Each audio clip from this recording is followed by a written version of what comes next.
ஆனந்தமாய் நிறைந்த ஆதிபாதம் அண்டபரிபூரணமாம் ஐயர் பாதம் வானந்தமாகி நின்ற கணேசன் பாதம் மருவியதோர் மூலத்தின் நந்தி பாதம் தானந்தமாகியதோர் காலாங்கி பாதம் கணவருட வியாக்கிரமர் பதஞ்சலியின் பாதம் போனந்தமாகியதோர் ரிஷிகள் பாதம் போற்றி 7000 நூல் பகலுவேனே தானான தாமிரபரணி 7 காதம் தாக்கான காவேரி 70 காதம் வேணான கங்காவும் 700 காதம் வேகமுடன் சென்று மல்லோ குளிகை கொண்டேன் காணான கடலேழும் சுற்றி வந்து காணாத காட்சியெல்லாம் கண்ணீர் கண்டு பாணான பராபரியை மனதில் எண்ணி பாடினேன் സപ്തകാണ്ഡം പൺപായ്താനേ. ഭയങ്കര രസമുള്ള വരികൾ. ഭോഗർ 7000 എന്ന് പറയുന്ന ഭോഗരുടെ കൃതി ആദ്യത്തെ വരികളാണ്. അത് എന്തുകൊണ്ടായിരിക്കും ഒരു സിദ്ധൻ ഒക്കെ ആയിട്ടും ഇദ്ദേഹത്തിന് ഭോഗർ എന്ന് പേരല്ലേ? ശരിക്കും ഇദ്ദേഹത്തിന്റെ പേര് ബോയാങ് എന്നാണെന്ന് പറയാറുണ്ട്. ബോയാങ് കേരള ഭാരതത്തിൽ വരുമ്പോൾ സമയത്ത് ബോഗറ ബോയാങ് എന്ന് പറയാൻ കാരണം അദ്ദേഹം ചൈനക്കാരനായിരുന്നു എന്നാണ് പറയപ്പെടുന്നത്. 2 അഭിപ്രായമുണ്ട്. ഇവിടുന്ന് ചൈനയ്ക്ക് പോയതാണെന്ന് അഭിപ്രായമുണ്ട്, ചൈനയിൽ നിന്ന് ഇങ്ങോട്ട് വന്നതാണെന്ന് അഭിപ്രായമുണ്ട്. പക്ഷെ ബോഗര പലതിലും ചൈനീസ് മുഖത്തോടു കൂടെ വരച്ചിരിക്കുന്നത് കാണാൻ പറ്റും. കാലാങ്കിയുടെ ശിഷ്യനാണ്. കാലാങ്കിയുടെ സമാധി ഇരിക്കുന്നത് ചൈനയിലാണ്. ഞാൻ യാങ്സിയുടെ തീർത്ഥാന്നൊക്കെ ഞാൻ പറഞ്ഞു. ബോഗർ വളരെയധികം ഒരു വിരുദ്ധനായിരുന്നു എന്ന് പറയാം. അത്രയും വിരുദ്ധുള്ള ഒരാളെ നമ്മൾ കണ്ടിട്ടില്ല. പഴനിമലയിൽ മുരുകനെ പ്രതിഷ്ഠിച്ചത് നവപാഷാണ ശില കൊണ്ടാണ്. അദ്ദേഹം പാഷാണം എന്ന് പറഞ്ഞാൽ വിഷാണ്. ഒരിക്കലും എൻ്റെ ഒരു സുഹൃത്ത് കുറെ കാലം മുമ്പ് എൻ്റെ അടുത്ത് ഒരു പാഷാണം കൊണ്ടുവന്നു. അപ്പം അത് അന്ന് ഏതോ സ്ഥലത്ത് നിന്ന് കിട്ടിയതാണ്. അപ്പോൾ പാഷാണം ഇത് എങ്ങനെയാണ് എന്താ കാര്യങ്ങൾ എന്നൊക്കെ അറിയാൻ വേണ്ടി കൊണ്ടുവന്നത്. അപ്പോൾ അത് എന്നിട്ട് അവർ ടെസ്റ്റ് ചെയ്യാൻ വിട്ടു. നമ്മളെവിടെയോ ഏതോ ലാബിൽ അയച്ചു, ചെന്നൈയിലാണെന്ന് എൻ്റെ ഓർമ്മ. ചെന്നൈയിൽ അയച്ച് ടെസ്റ്റ് ചെയ്ത സമയത്ത് അതിൻ്റെ കെമിക്കൽ കോമ്പസിഷൻ പറഞ്ഞ ആർസനിക്കാണ്. എല്ലാ പാഷാണവും മിക്കവാറും പാഷാണങ്ങൾ ആർസനിക് ആയിട്ടാണ്. ആർസനിക് കൊടിയ വിഷമാണ്. മനസ്സിലായില്ലേ? കൊടിയ വിഷം എന്ന് വെച്ചാൽ കൊടിയ വിഷമാണ്. എന്നാൽ ആ 9 എണ്ണത്തിനെ ഒരുമിച്ച് ചേർത്തിട്ട് അത് വിഷത്തെ അതിജീവിക്കുന്ന ഒന്നായി മാറുക. അതുകൊണ്ടാണ് നവപാഷാണ ശിലയിലാണ് എവിടെ മുരുകൻ ഉണ്ടാക്കിയിരിക്കുന്നത്. അത് ആളുകൾ ഇങ്ങനെ ചുരണ്ടി എടുത്തിട്ട് തീർന്നുപോയി കുറെ. അതുകൊണ്ട് അപ്പോൾ ഒരു ഗോളക അണിയിച്ചിരിക്കുന്നത് കേട്ടിട്ടുണ്ട്. സത്യമാണോ എന്ന് അറിഞ്ഞുകൂടാ. MGR എന്തോ വയ്യാതെ വന്ന സമയത്ത്, കുറച്ച് മോശപ്പെട്ട അസുഖം വന്ന സമയത്ത് ഇതിൻ്റെ അകത്തുനിന്ന് ചുരണ്ടി എടുത്തിട്ടുണ്ടായിരുന്നു അദ്ദേഹത്തിന് മാറാൻ എന്ന് പറയും. ആ പാഷാണശില സാധാരണ കല്ലാണെങ്കിൽ അത് പഞ്ചാമൃതം പോലത്തെ കാര്യങ്ങൾ ഒഴിച്ചാൽ പൊട്ടിപ്പോവും. അത്രയും കാലം നിൽക്കൂല. അപ്പം അത്രയും സ്റ്റേഡി ആയിട്ടുള്ള ഒരു കാര്യമാണ് ഈ പാഷാണശില കൊണ്ട് ഉണ്ടാക്കിയിരിക്കുന്നത്.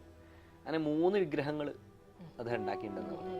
ഒന്ന് പഴനിയിൽ സ്ഥാപിച്ചു, ഒന്ന് ചതുരഗിരിയിൽ ഒരു തൈലക്കിണറിൽ ഇട്ടിട്ടുണ്ടെന്നാണ് പറയുന്നത്, ഒന്ന് ഒരു കുടുംബത്തിന്റെ കയ്യിൽ ഏൽപ്പിച്ചു എന്ന് പറയപ്പെടുന്നു. ബോഗർ എന്ന പേര് വരാൻ മറ്റൊരു കാരണമുണ്ട്.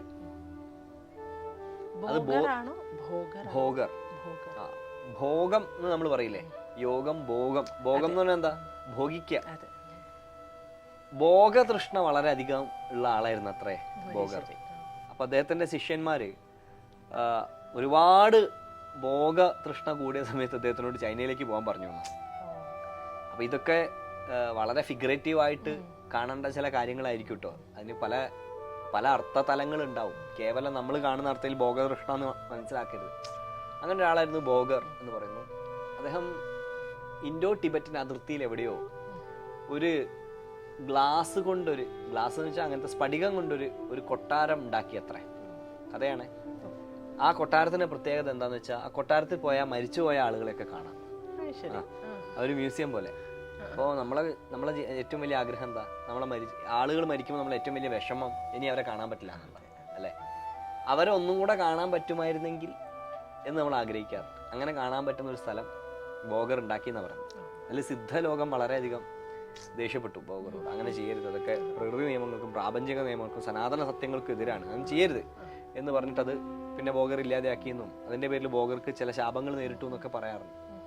മാർഷൽ ഗോവിന്ദൻ അദ്ദേഹത്തിൻ്റെ വളരെ പ്രസിദ്ധമായിട്ടുള്ള ഒരു പുസ്തകമുണ്ട്, ബാബാജിയെ കുറിച്ചുള്ള പുസ്തകമാണ്, ബാബാജി മഹാവതാറിനെ കുറിച്ചുള്ള പുസ്തകം. അതിൽ അദ്ദേഹം ബോഗറുടെ അടുത്ത് നിന്നാണ് ബാബാജി മഹാവതാർ ക്രിയായോഗം ശീലിച്ചത്, അല്ലെങ്കിൽ അഗസ്ത്യരുടെ അടുത്തു നിന്നാണ്. അഗസ്ത്യരുടെ അടുത്തേക്ക് കൂട്ടിക്കൊണ്ടുപോയത് ബോഗറാണ്.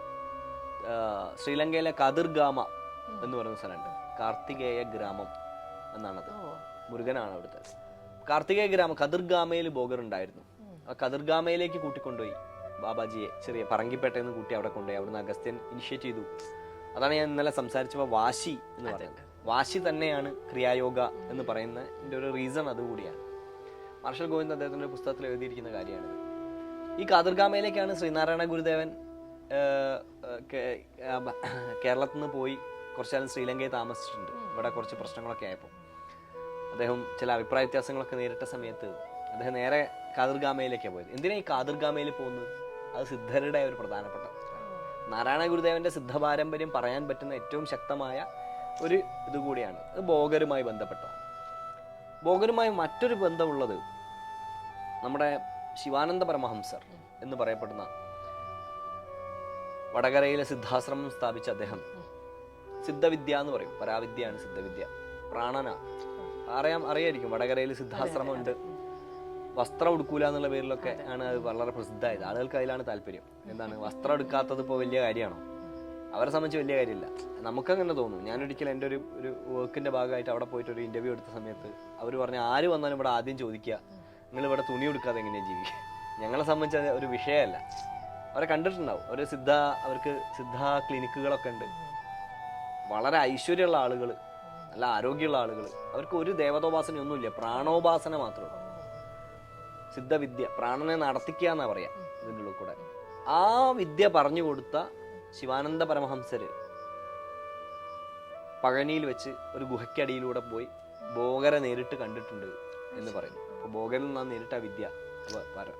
സിദ്ധാശ്രമ ഡേറ്റ പുറത്ത് പറയാറില്ല, സമ്മതിക്കൊന്നും അറിയില്ല അവർ.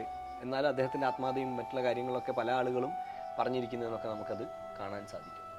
ഇങ്ങനെ ഒരു വലിയ ഒരു പാരമ്പര്യമുള്ള ഒരാളാണ് ബോഗർ. ഒരുപാട് കണ്ടുപിടുത്തങ്ങൾ അദ്ദേഹത്തിൻ്റെ ആയിട്ട് പറയുന്നുണ്ട്. മാർഷൽ ഗോവിന്ദൻ പറയുന്നത് അദ്ദേഹം സ്റ്റീം ബോട്ട് പോലുള്ള കാര്യങ്ങൾ ഉപയോഗിച്ചിട്ടുണ്ടെന്നാണ് പറയുന്നത്.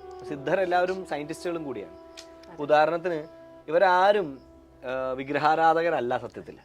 പക്ഷെ ബോഗർ ഒരു വിഗ്രഹം പഴനിയിൽ സ്ഥാപിച്ചിട്ടുണ്ട്. കാരണം അതിൻ്റെ മുകളിൽ ആടിയ പഞ്ചാമൃതം അത് സേവിച്ചാൽ ചില അസുഖങ്ങൾക്ക് മാറ്റം ഉണ്ടാവും. ടെമ്പിൾ മെഡിസിൻ എന്നാണ് അതിന് പറയാം. അത് അങ്ങനെ പലതുണ്ട്. ഗുരുവായൂരിലെ പാൽപ്പായസം റുമാറ്റിക് ആർത്രൈറ്റിസിന് നല്ലതാണ്. പഞ്ചസാരം ചേർന്നാണ് പഞ്ചസാര. ഇപ്പൊ കിട്ടുന്ന കരിമ്പിൻ്റെതല്ല, പഞ്ചസാരങ്ങൾ. ആ പഞ്ചസാരങ്ങൾ ചേർത്തുണ്ടാക്കുന്നതാണ് അതിലെ പായസം. അമ്പലപ്പുഴ പാൽപ്പായസത്തിന് അങ്ങനെ പ്രത്യേകത ഉണ്ട്. ഇതൊക്കെ വളരെ പ്രത്യേകതയുള്ള ടെമ്പിൾ മെഡിസിൻസ് എന്ന് പറയും.